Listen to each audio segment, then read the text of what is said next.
Hello everyone. So in this lecture we will discuss methods of preparation of haloarenes, right?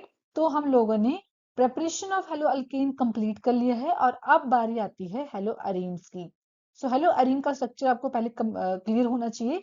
तो आपके पास क्या होती है, एक बेंजीन रिंग होती है, एरोमेटिक रिंग होती है जिसके साथ एक हाइड्रोजन एटम अटैच्ड होता है. So that is called as haloarenes, right? So there are two types of preparation of haloarene. Type number 1 halogenation of benzene, जहां पे कि हम डिस्कस करेंगे इलेक्ट्रोफिलिक सब्स्टिट्यूशन रिएक्शन. और सेकंड नंबर पे हमारे पास आएगा preparation of haloarene from benzene diazonium halide. So आज के लेक्चर में हम टाइप नंबर 1 कंप्लीट करने वाले हैं. इसमें ओवरऑल हम इसका मैकेनिज्म सब कुछ देखेंगे और नेक्स्ट लेक्चर में फिर हम बात करेंगे फ्रॉम बेंजीन डाइजोनियम हैलाइड से. तो चलिए शुरू करते हैं विद टाइप नंबर. तो चलिए हम बात करते हैं अभी इलेक्ट्रोफिलिक सब्स्टिट्यूशन रिएक्शन की, जिसमें कि हम वन बाय वन 3-4 रिएक्शंस देखने वाले हैं. So this is your benzene ring और यहाँ पे हम क्या क्या ले रहे हैं, बेंजीन रिंग की रिएक्शन हो रही है Cl2 प्लस FeCl3 के साथ. अब ये जो FeCl3 है ये क्या है बेटा, ये इसको हम क्या कहते हैं, इसको हम कहते हैं लुईस एसिड. ठीक है, लुईस एसिड कहते हैं. लुईस एसिड कौन कौन से हो सकते हैं, एक तो FeCl3 है, FeCl3 है, इसके अलावा AlCl3 हो सकता है, फिर BF3 हो सकता है, फिर ZnCl2 हो सकता है. ठीक है, एटसेट्रा और भी बहुत सारे लुईस एसिड होते हैं, बट हाँ ये आपको थोड़े बहुत याद रखने हैं. सो लुईस एसिड का बेसिकली काम क्या होता है, करते क्या है, लुईस एसिड ऐसे स्पीसीज होते हैं जो इलेक्ट्रॉन डेफिशिएंट होते हैं. क्या होते हैं बेटे, ये इलेक्ट्रॉन डेफिशिएंट होते हैं, इलेक्ट्रॉन डेफिशिएंट होते हैं. ठीक है, इलेक्ट्रॉन डेफिशिएंट. सो ये जो इलेक्ट्रॉन डेफिशिएंट है इनका भी बहुत बड़ा रोल है यहाँ पे, जो हम मैकेनिज्म में आगे डिस्कस करने वाले हैं. ठीक है, तो अभी के लिए हो क्या रहा है कि Cl2 जब हम ले रहे हैं तो यहाँ से माइनस HCl होगा. ये H कहाँ से आएगा, क्योंकि ये जो बेंजीन रिंग है यहाँ पे क्या होते हैं, हाइड्रोजन होते हैं, जो हमें मतलब मेंशन नहीं करते हैं हम, पर होते हैं यहाँ पे हाइड्रोजन इस तरीके से. सो अगर मैं इस पोजीशन की बात कर रही हूँ, इस पोजीशन की बात कर रही हूँ, तो यहाँ से हाइड्रोजन निकलेगा. ठीक है, यहाँ से एक क्लोरीन निकलेगा और आपके पास जो एक क्लोरीन यहाँ पे बचेगा, उस क्लोरीन के साथ आपके पास क्या बनने वाला है, क्लोरोबेंजीन बनेगा. ठीक है, अब एक पॉइंट, अगर मुझे यहाँ पे ब्रोमोबेंजीन बनाना है तो मैं क्या करूंगी, मैं यहाँ पे क्लोरीन की जगह ब्रोमीन ले लूंगी. ठीक है, FeCl3 की जगह पर यहाँ पे क्या ले लूंगी, फिर यहाँ पे मैं ले लूंगी FeBr3. और सेम आपके पास यही रिएक्शन चलेगी, आपके पास क्या बन जाएगा, यहाँ पे ब्रोमोबेंजीन बन जाएगा. ठीक है, तो सिंपल सी रिएक्शन है, यहाँ पे क्लोरोबेंजीन बन रहा है, ब्रोमोबेंजीन बन रहा है. इसी तरीके से हमारे पास आइडोबेंजीन भी बन जाएगा. ठीक है, तो अगर ब्रोमीन बनाना है, ब्रोमोबेंजीन बनाना है तो आप Br2 FeBr3 लेंगे. अगर आपको आइडोबेंजीन बनाना है तो हम क्या लेंगे, यहाँ पे I2HiO3 और माइनस HI करके आपके पास यहाँ पे क्या बन जाएगा, आइडोबेंजीन बन जाएगा. ठीक है, सो ये हम ओवरऑल आपके पास इस तरह की कुछ रिएक्शंस आ सकती हैं एग्जाम में, इलेक्ट्रोफिलिक सब्स्टिट्यूशन रिएक्शन है. सो यहाँ पर जो इम्पोर्टेंट पार्ट रहता है वो क्या है, वो है इसका मैकेनिज्म. मैकेनिज्म आपको यहाँ पर इसका याद रखना है. और वन मोर थिंग, एक नोट जो आपको याद रखना है वो ये है कि फ्लोरोबेंजीन जो है वो वाले कंपाउंड्स यहाँ पे प्रिपेयर नहीं होंगे.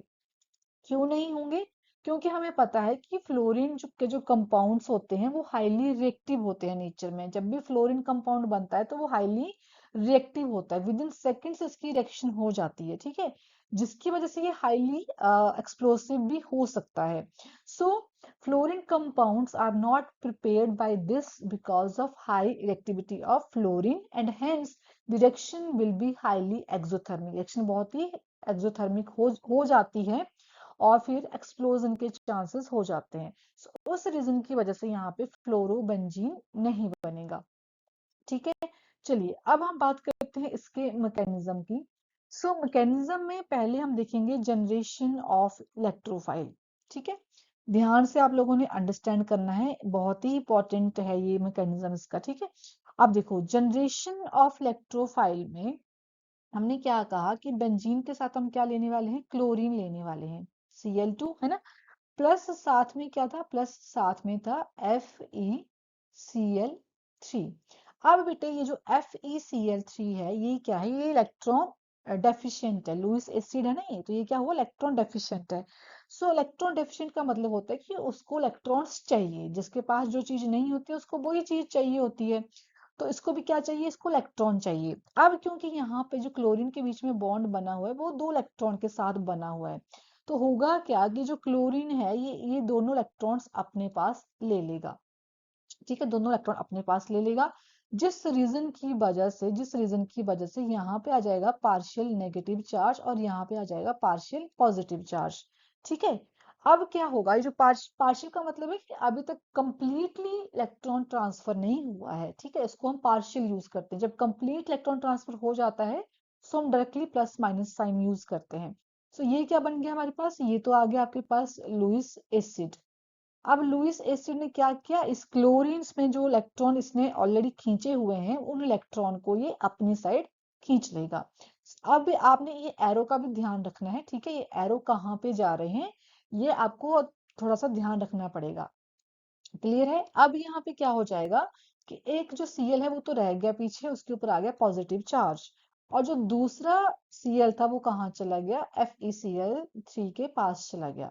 जब वो Cl3 के पास गया तो यहाँ पे क्या हो गया फिर FeCl4 विद नेगेटिव साइन।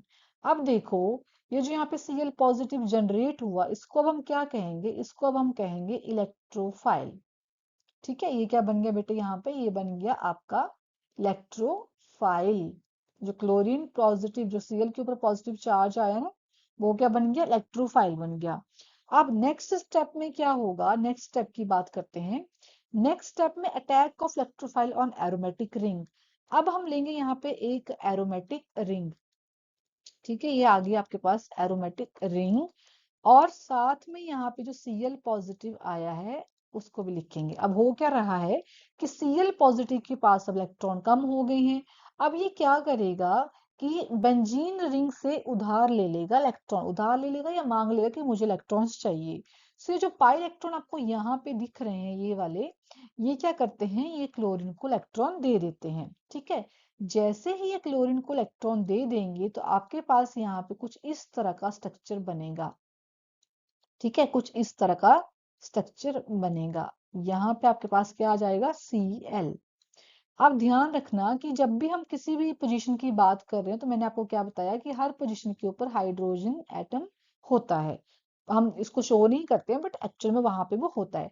सो हुआ क्या कि यहाँ का जो पाई इलेक्ट्रॉन्स थे उसने Cl के साथ बॉन्ड बना लिया, तो उस रीजन की वजह से यहाँ पे क्या आ गया, फिर पॉजिटिव चार्ज आ गया। अब ये वाली पोजीशन के पास इलेक्ट्रॉन कम हो गए।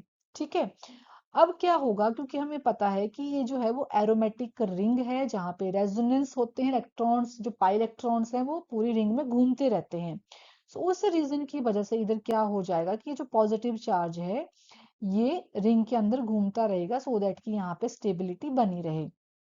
ठीक है, अब क्या होगा कि जो पाई इलेक्ट्रॉन, ये वाला जो पाई इलेक्ट्रॉन है, अब ये जाएगा इस पोजीशन पे और यहाँ पे आ जाएगा फिर पॉजिटिव चार्ज। ठीक है, इधर आ जाएगा पॉजिटिव चार्ज और यहाँ पे आ गया आपका पाई इलेक्ट्रॉन। ठीक है, विद Cl, इस तरीके से। अब एक और स्ट्रक्चर आप बना सकते हैं।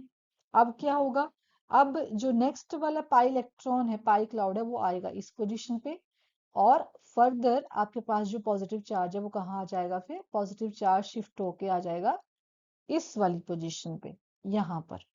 ठीक है, इस तरीके से। तो इसको हम क्या कहते हैं, इनको हम कहते हैं रेजोनेटिक स्ट्रक्चर्स।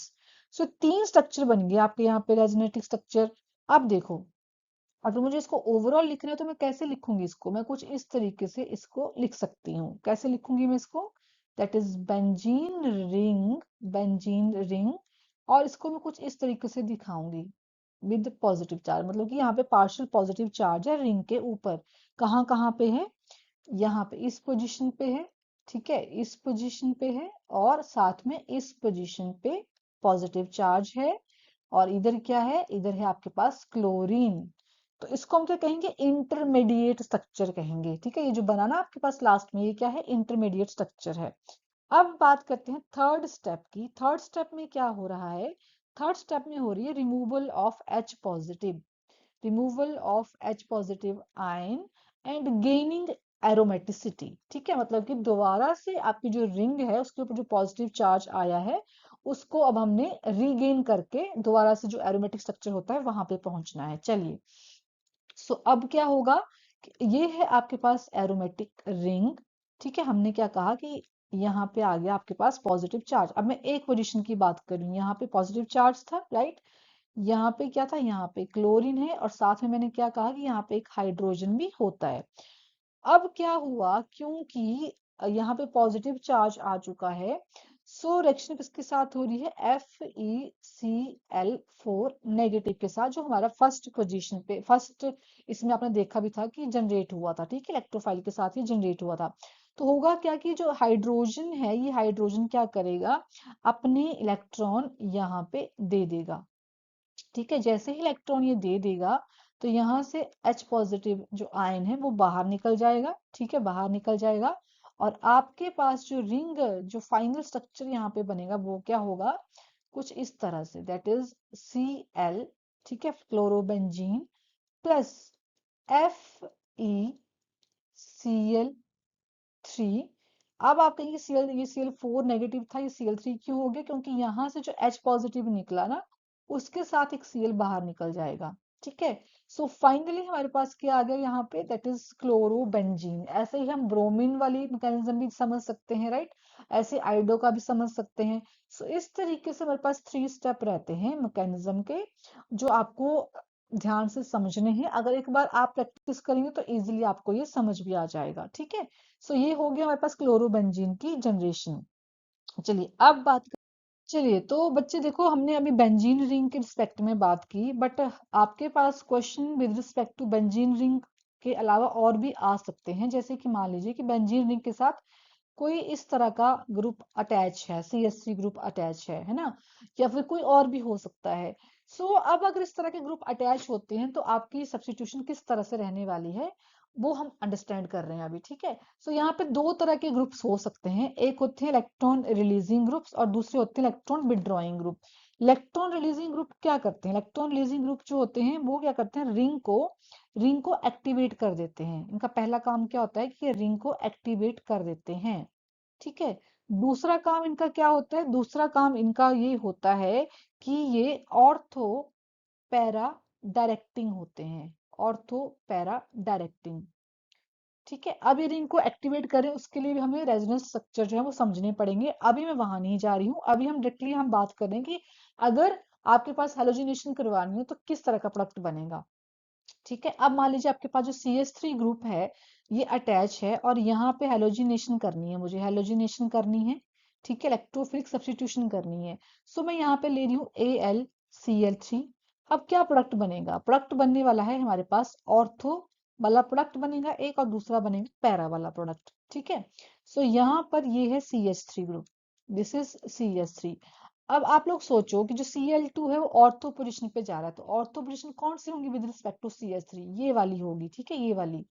सो यहाँ पे लग जाएगा आपका Cl। वैसे तो ये वाली पोजीशन भी ऑर्थो पोजीशन ही होती है, आप दोनों में से किसी भी साइड पे लगा सकते हो।